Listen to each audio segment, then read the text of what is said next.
خوش آمدید. بسم اللہ الرحمن الرحیم. انجمن اسلام ولی محمد دوست محمد پیر محمد اردو پرائمری اسکول 25 بن گارڈن روڈ پونے 1. مضمون اردو زبان دانی جماعت چہارم. عنوان اجزائے کلام.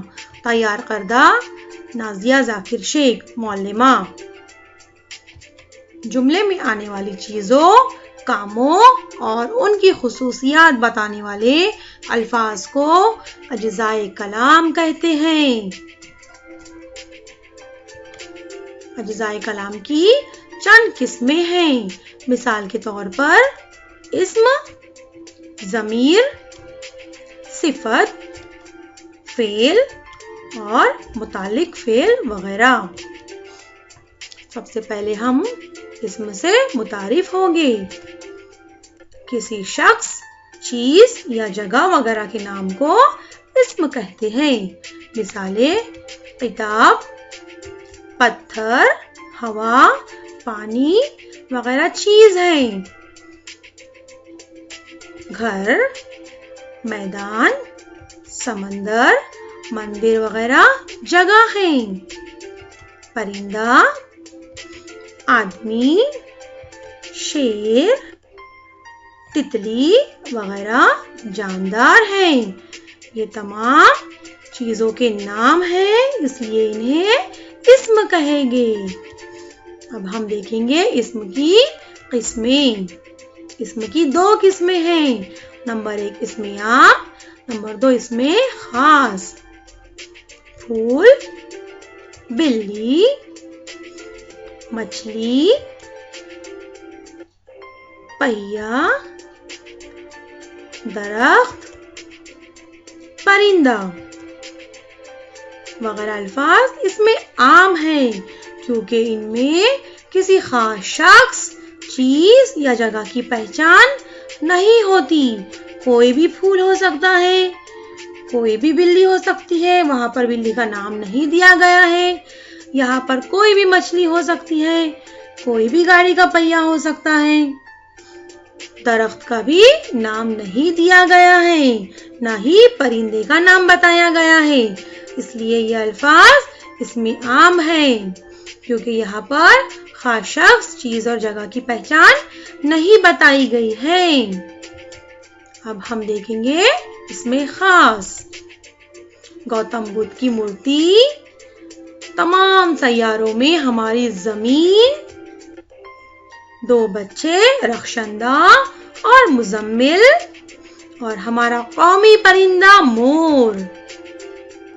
گوتم بدھ، زمین، رخشندہ اور مزمل، مور وغیرہ اس میں خاص ہیں کیونکہ ان سے خاص جگہ، چیز یا شخص کی پہچان ہوتی ہے.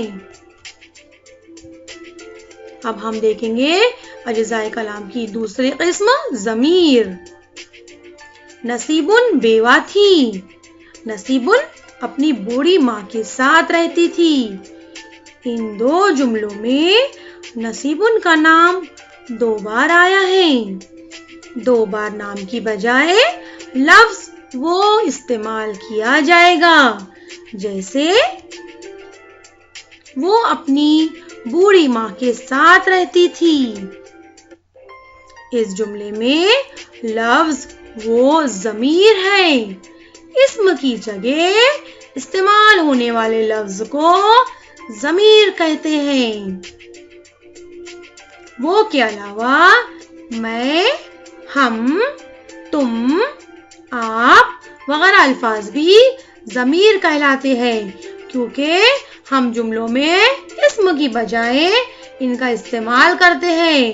اس لیے وہ، میں، ہم، تم، آپ یہ الفاظ ضمیر کہلاتے ہیں. اب ہم دیکھیں گے اجزائے کلام کی تیسری قسم صفت. اسم کی خصوصیات بتانے والے لفظ کو صفت کہتے ہیں.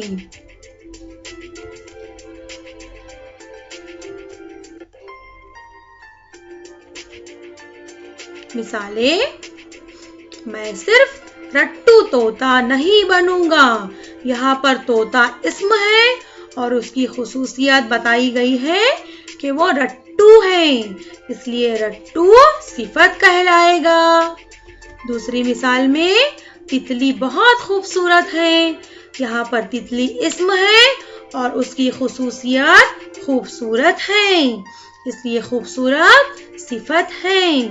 اب تیسری مثال میں دیکھو، مجھے لال گلاب بہت پسند ہے.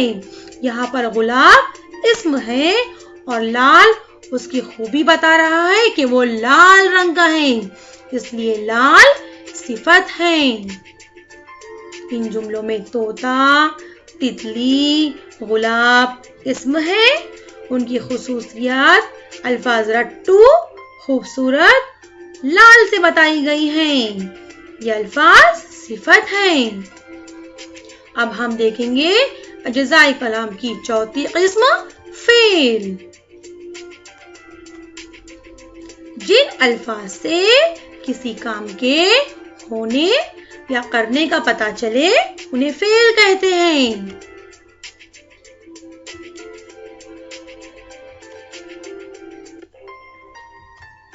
مثالیں، نمبر 1 انجم چل رہی ہے. نمبر 2 بلی پھولوں سے کھیل رہی ہے. مثال نمبر 3 پرندہ اڑ رہا ہے. ان جملوں میں چل رہی ہے، کھیل رہی ہے، اڑ رہا ہے، ان الفاظ سے کام کے ہونے یا کرنے کا پتہ چلتا ہے، اس لیے یہ الفاظ فعل کہلاتے ہیں.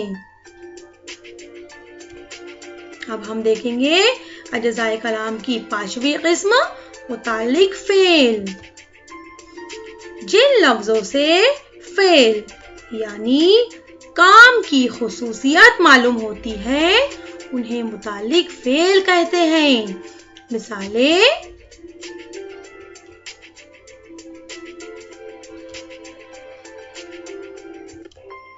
ایک گھوڑا تیزی سے دوڑتا ہوا آیا. پانی لگاتار برس رہا ہے. تیسری مثال، جلدی سے اٹھو اور پڑھنے بیٹھو. یہاں پر خط کشیدہ الفاظ تیزی، لگاتار اور جلدی متعلق فعل کہلاتے ہیں، جن سے چلنے، برسنے، اٹھنے ان کاموں کی خصوصیات معلوم ہوتی ہیں. گھوڑا کیسا دوڑ رہا ہے؟ تیزی سے، اس لیے تیزی متعلق فعل ہے. پانی کیسا برس رہا ہے؟ لگاتار، اس لیے لگاتار متعلق فعل ہے. کیسا اٹھنے کہہ رہا ہے؟ جلدی اٹھنے کہہ رہے ہیں، اس لیے جلدی متعلق فعل ہے، کیونکہ وہاں کام کی خصوصیات ہم کو پتہ چل رہی ہیں، اس لیے تیزی، لگاتار اور جلدی یہ فعل کی خصوصیات کو بتا رہا ہے، اس لیے یہ متعلق فعل کہلائیں گے. اب ہم اعادہ کرتے ہیں. سوالات کے جوابات دیجیے. سوال نمبر 1، اجزائے کلام کسے کہتے ہیں؟ جواب، جملے میں آنے والی چیزوں، کاموں اور ان کی خصوصیات بتانے والے الفاظ کو اجزائے کلام کہتے ہیں. سوال نمبر 2، اجزائے کلام کی قسمیں بتائیے. جواب، اجزائے کلام کی قسمیں ہیں اسم، ضمیر، صفت، فعل اور متعلق فعل وغیرہ. سوال نمبر 3، اسم کی قسمیں بتائیے. جواب، اسم کی 2 قسمیں ہیں. نمبر 1 اسم عام اور نمبر 2 اسم خاص. سوال نمبر 4، ضمیر کسے کہتے ہیں؟ جواب، اسم کی جگہ استعمال ہونے والے لفظ کو ضمیر کہتے ہیں. سوال نمبر 5، صفت کسے کہتے ہیں؟ جواب، اسم کی خصوصیات بتانے والے لفظ کو صفت کہتے ہیں۔ سوال نمبر 6، فعل کسے کہتے ہیں؟ جواب، جن الفاظ سے کسی کام کے ہونے یا کرنے کا پتہ چلے انہیں فعل کہتے ہیں۔ سوال نمبر 7، متعلق فعل کسے کہتے ہیں؟ جواب، جن لفظوں سے فعل یعنی کام کی خصوصیات معلوم ہوتی ہیں انہیں متعلق فعل کہتے ہیں۔ تو بچوں، امید ہے آپ نے آج اجزائے کلام اور اس کی خصوصیات، اس کی قسمیں بخوبی غور سے دیکھی اور سمجھی ہوگی۔ اس لیے آپ تمام کا شکریہ۔ Thanks for watching and listening.